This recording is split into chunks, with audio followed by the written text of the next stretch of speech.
Monsieur le Président, Mesdames et Messieurs les députés, chers amis, de 1996 à 2001, la dictature m'avait interdit de quitter la Tunisie.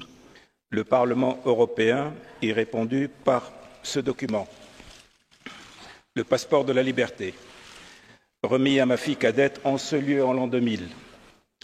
Ce passeport symbolique a été parrainé par Hélène Flotre, Jean-Pierre Thierry, Michel Rocard, Astrid Tors, Gianfranco Dell'Alba, Daniel Cohn-Bendit, Daniel Ducarme, José Maria Mendelus, Alain Lipitz, Fodé Silla, Alima Thierry Boumedienne, Cécilia Malmström, Marie-Arlette Carlotti, Françoise Grossetête et Françoise Imré.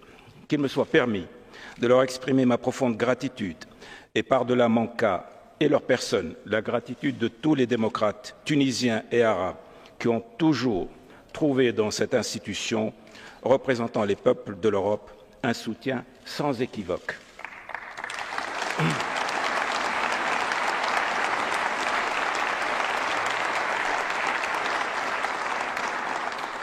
Mesdames et Messieurs, à la fin des années 90, j'avais écrit que si le XVIIIe siècle a été le siècle de la Révolution française et américaine, le XXe celui de la Révolution russe et chinoise, le XXIe siècle sera le siècle de la Révolution arabe. Ce n'était pas à force de lire dans le marc de café, mais dans le livre de l'histoire. Les grandes nations ne se suicident pas, ne se laissent pas mourir. Au plus profond d'elles-mêmes, elles finissent, quand tout semble perdu, par retrouver l'énergie de rebondir. Plus long est le calvaire, plus profonde est la chute, plus forte est l'énergie qui va les propulser hors du trou où elles sont tombées. Les révolutions arabes, inscrites dans une sorte de fatalité de l'histoire, ont donc fini par arriver. La question fondamentale et légitime qui se pose à vous, comme à tous les Européens, est simple. Ces révolutions sont-elles pour nous un bien ou un mal, une chance ou un danger? Pour comprendre les événements, les peuples, les êtres humains, voire les animaux ou même les choses, il faut une dose minimale d'empathie. Sans elle, ce que nous voyons se ferme au regard et se dérobe à l'entendement. Je ne demande pas simplement votre attention, mais aussi votre empathie, messieurs, dames, sans laquelle il n'y a aucune chance pour que nous puissions communiquer et nous rencontrer. Oui, les révolutions arabes peuvent poser à l'Europe de sérieux problèmes. On voit déjà se profiler les principaux. Il y a le risque de les voir dégénérer en désordre, en guerre civile, voire en guerre régionale, comme c'est déjà le cas en Syrie, avec tout l'impact que cela peut avoir sur la sécurité de l'Europe. Le deuxième risque, nous l'avons vécu au lendemain de la chute de la dictature en Tunisie. Nos jeunes, profitant de l'effondrement de l'appareil sécuritaire et connaissant mal les difficultés économiques de l'Europe, se sont précipités sur les bateaux pour prendre d'assaut vos côtes dans l'espoir d'une vie immédiatement meilleure. Il y a enfin la troisième menace, l'extrémisme islamiste armé, que nous appelons le salafisme djihadiste, qui pourrait retrouver une nouvelle vigueur à l'occasion de la poussée de fièvre que connaît cette région du monde. Menace mondiale dans le cas d'Al-Qaïda, menace régionale comme dans le nord Mali, à l'origine de la nécessaire intervention française. Il est surtout une menace nationale dans chaque pays du printemps arabe, car c'est lui et non les suppôts de l'ancien régime qui constitue la partie la plus dangereuse de la contre-révolution. Et pour cause, la révolution démocratique lui a coupé l'herbe sous les pieds et frustré de ce qu'il croyait être sa chance historique d'hériter des dictatures déchues.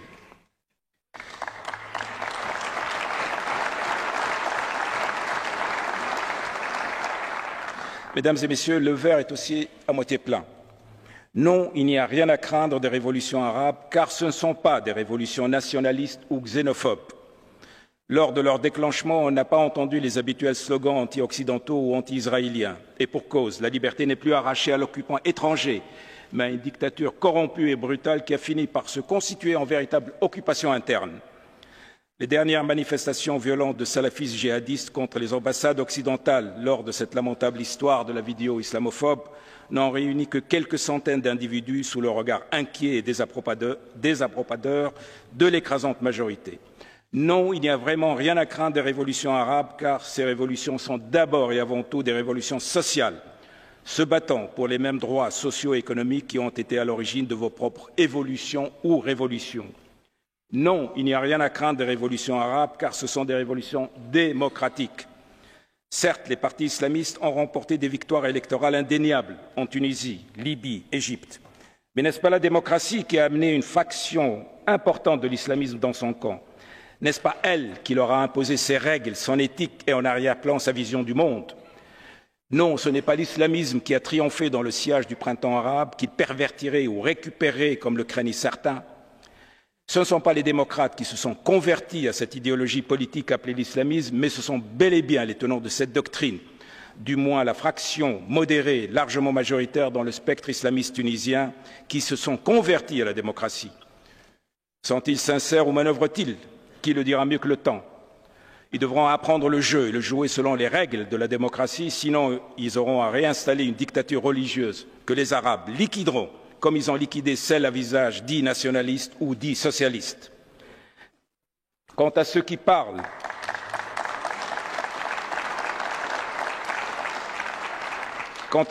déjà de l'hiver islamiste succédant au printemps arabe, ils ne semblent pas connaître le nombre d'années, voire de décennies qu'il a fallu à d'autres peuples pour retrouver un équilibre après une révolution. Mesdames et messieurs, pour ce qui est du devenir de ces révolutions, tout est en jeu, rien n'est encore joué. Parlons de la Tunisie, mon pays, que je connais le mieux. Nous sommes fiers d'avoir fait une révolution au plus faible coût humain possible.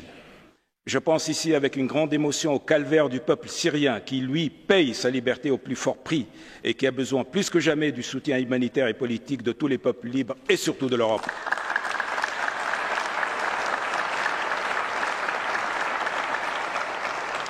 Nous avons mis en place un gouvernement de coalition entre laïcs modérés et islamistes modérés pour que les deux composantes modernistes et traditionnalistes de notre peuple se retrouvent dans ceux qui conduisent leurs affaires.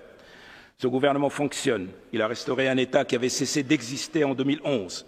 Il a remis en marche la machine économique qui fait que la Tunisie est passée d'un taux de croissance de moins 1,8% en 2011 à plus 3,5% en 2012. Mais le gouvernement dysfonctionne par tous les conflits personnels et politiques propres à toutes les coalitions. Nous n'avons pas cependant de meilleur choix et il faudra bien s'en accommoder jusqu'aux prochaines élections que nous voulons aussi proches que possible. Nous rédigeons depuis des mois la constitution d'un État démocratique et civil, d'une société plurielle avec les difficultés que vous imaginez. Mais là aussi, l'esprit de consensus l'emporte et nous espérons nous mettre d'accord sur le texte dans les 2 ou 3 mois. Nous sommes absolument déterminés à promouvoir et à défendre toutes les libertés, à protéger les acquis de la femme, mais on ne change pas les attitudes et les comportements de plus de 50 ans en 2 années. Nous sommes déterminés à protéger le mode de vie des Tunisiens, de la Tunisie moderniste et à élever le niveau de vie de la Tunisie pauvre et oubliée. Mais les défis socio-économiques sont colossaux, tant l'héritage de la dictature soigneusement camouflé pendant plus de 20 ans se révèle lourd. Nous sommes absolument déterminés à continuer notre stratégie d'absorption de la fraction moderniste ou modérée de l'islamisme, car elle existe, n'en déplaise aux idéologues qui ne voient ni la complexité ni la dynamique de la chose politique, et tout aussi déterminés à faire face à sa fraction insoluble dans la démocratie, et ce par les moyens sécuritaires dans le cadre de la loi et du respect des droits de l'homme, mais surtout par le développement social, économique et culturel. Nous n'accepterons jamais que ce courant, l'équivalent de votre extrême droite, mette en danger notre modèle de société profondément arrimé à son héritage arabo-musulman, mais résolument tourné vers la modernité. Nous ne le laisserons pas mettre en danger les acquis de la femme, les droits de l'homme ou la relation à l'Occident que nous voulons pacifier, amicale et basée sur le respect mutuel et le partenariat profitable à nos 2 communautés.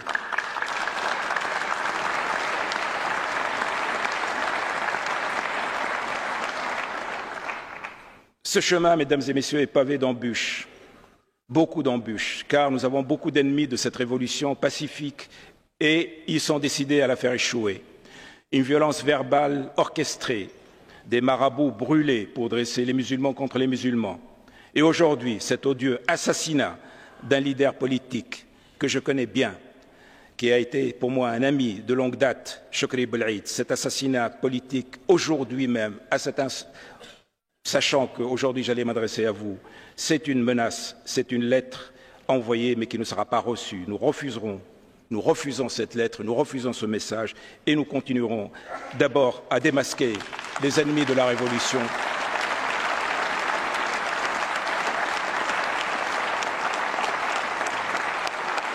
Et à continuer notre politique. Tout ce processus de démocratisation de l'État et de la société, de mise en place d'un développement durable, se révèle être donc un processus plus difficile, plus complexe et surtout plus lent que prévu, mais il avance. Beaucoup de facteurs vont décider, messieurs, dames, du sort de notre révolution et des révolutions arabes. La détermination des peuples ou leur découragement, la sagesse des hommes ou leur folie, cet effet papillon si difficile à identifier et à contrôler qu'on désigne à défaut d'un vocable sous le terme de chance ou de providence. Mais vous pouvez parier sur la Tunisie qui est aujourd'hui le véritable laboratoire d'une grande transition ayant vocation de réussir. Mesdames et messieurs, nous avons beaucoup souffert en Tunisie de l'absence de l'état de droit national, mais aussi de son absence sur le plan international. Face aux élections présidentielles organisées par le dictateur et gagnées par l'éternel score de 99%, nous, démocrates et militants des droits de l'homme, n'avions aucun recours pour demander l'invalidation de ces élections truquées. Pas de Cour constitutionnelle nationale, pas de Cour constitutionnelle internationale. D'où l'idée de cette dernière, une instance supranationale chargée de statuer à partir de la Déclaration universelle des droits de l'homme, des pactes et des traités internationaux sur la validité d'une élection, la concordance d'une constitution nationale avec les standards internationaux. Cet organisme dont j'ai rêvé en intellectuel persécuté est aujourd'hui un projet ficelé qui a eu l'aval du sommet de l'Union africaine à Addis Abeba la semaine dernière. Il a recueilli l'appui de plusieurs États sud-américains et je suis là pour vous demander, au nom de la Tunisie, de l'appuyer afin que l'état de droit sur le plan mondial continue d'avancer et la démocratie de se renforcer.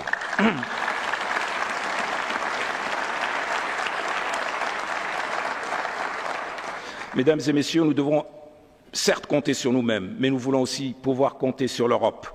Surtout que pour la première fois dans notre histoire commune, nos intérêts et idéaux concordent. Nous comprenons les difficultés de nos partenaires de la rive nord de notre mer commune. Mais à moyen terme, nous sommes sûrs qu'investir et s'investir dans la consolidation de notre économie, c'est aussi consolider notre démocratie naissante et donc consolider la démocratie tout court. Je voudrais ici remercier l'Allemagne pour avoir accepté de reconvertir une partie de notre dette, l'équivalent de 60 millions d'euros, en projet de développement. Nous espérons que nos autres partenaires, et notamment le premier d'entre eux, la France, fassent de même.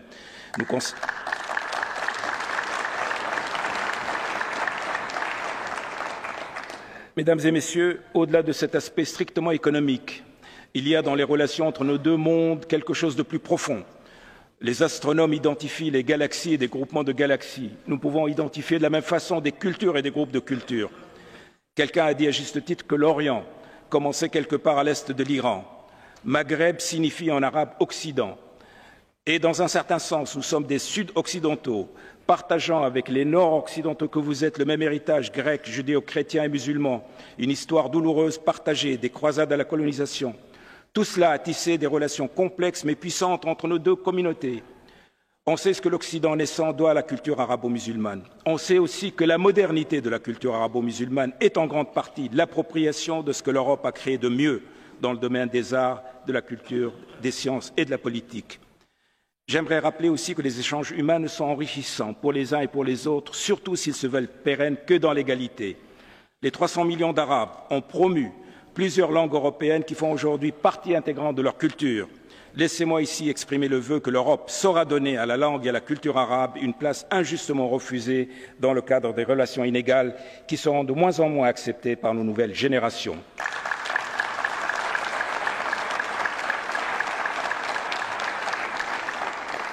Mesdames et messieurs, l'influence européenne sur le monde arabe est aussi idéologique et cela ne date pas d'aujourd'hui. Durant le XXIe siècle, tour à tour, l'Égypte, l'Irak ou la Libye se sont vus dans le rôle de la Prusse, Nasser, Saddam et Kadhafi se voyant être les Bismarck arabes. Ce modèle de l'unité arabe fondé sur la force des armes et le charisme d'un chef a fait faillite, et tant mieux pour les Arabes et pour le monde. Aujourd'hui, ce qui nous fait rêver, c'est une union maghrébine et plus tard arabe sur le modèle de l'Union européenne, c'est-à-dire l'union d'États démocratiques et de peuples libres travaillant ensemble pour le bien de tous.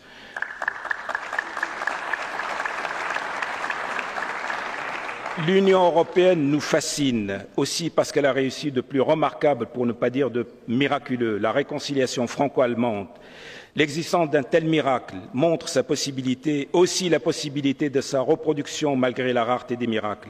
Laissez-moi ici vous demander de préparer la venue de cette paix que nous attendons tous au Proche-Orient.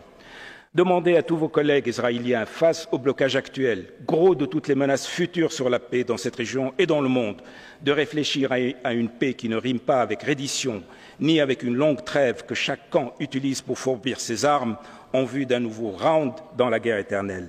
Demandez-leur de libérer Marwan el-Barghouthi, parlementaire comme vous, et de le laisser venir en Tunisie récupérer une santé détruite par 10 années de prison en isolement total. Mesdames et messieurs, j'ai commencé par un souvenir personnel. Permettez-moi de terminer ici par un autre souvenir personnel. Strasbourg est la ville où j'ai fait mes études, appris mon métier, la ville dont les habitants m'ont profondément marqué par le sens du travail, de la discipline et de la modestie, la ville où sont nées mes 2 filles. C'est aussi la ville où se sont décidés les choix fondamentaux qui ont dirigé le reste de ma vie. Jeune interne, au début des années 70, je me suis présenté devant l'un de mes maîtres les plus prestigieux de la faculté de médecine de Strasbourg pour lui demander un sujet de thèse pour mon doctorat. Il me proposa de travailler sur la question de l'expérimentation humaine en médecine. J'ai tout de suite accepté, pas parce que le sujet m'intéressait, mais parce que je voulais me dire l'élève de Mark Klein. Ce que je ne savais pas, c'est que mon vénéré maître, parce qu'il était juif, avait été envoyé dans un camp de concentration. Et parce qu'il était médecin, il avait été affecté à une unité d'expérimentation médicale sur les prisonniers. La préparation de la thèse fut un voyage dans l'horreur, l'horreur d'une science sans conscience, l'horreur d'une nature humaine capable du pire, l'horreur de régimes politiques déments, l'horreur de la banalité du mal. C'est lors de mes recherches que j'ai lu pour la première fois la Déclaration universelle des droits de l'homme, et c'est là que tout a basculé. Je ne pense pas que Mark Klein ait réalisé un instant l'impact qu'il allait exercer sur la vie de ce jeune interne étranger, venu lui demander l'honneur d'être son élève, ni l'impact que cela allait avoir, par des voies mystérieuses, sur le destin de milliers d'autres hommes. Il était à 1000 lieues d'imaginer ce que son influence allait me coûter en termes de combat, de prison, d'exil, d'années de persécution, mais aussi en termes de combat, d'accomplissement et de victoire.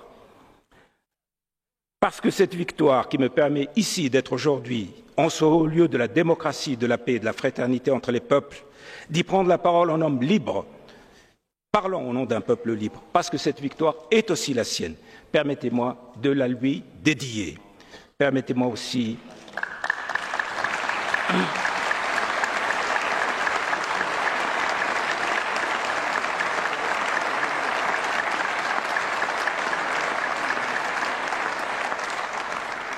Permettez-moi enfin de saluer par la même occasion Strasbourg, l'Alsace, l'amitié franco-tunisienne, l'amitié euro-arabe.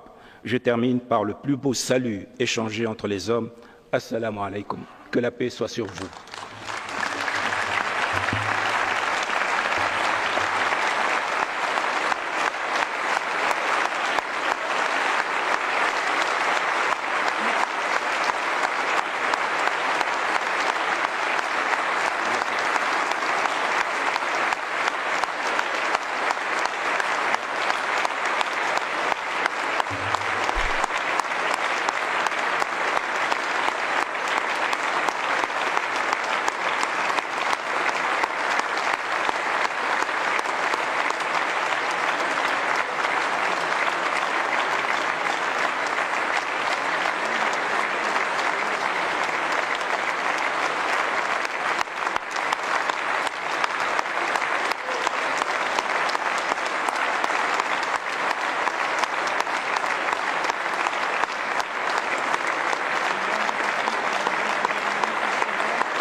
Meine Damen und Herren!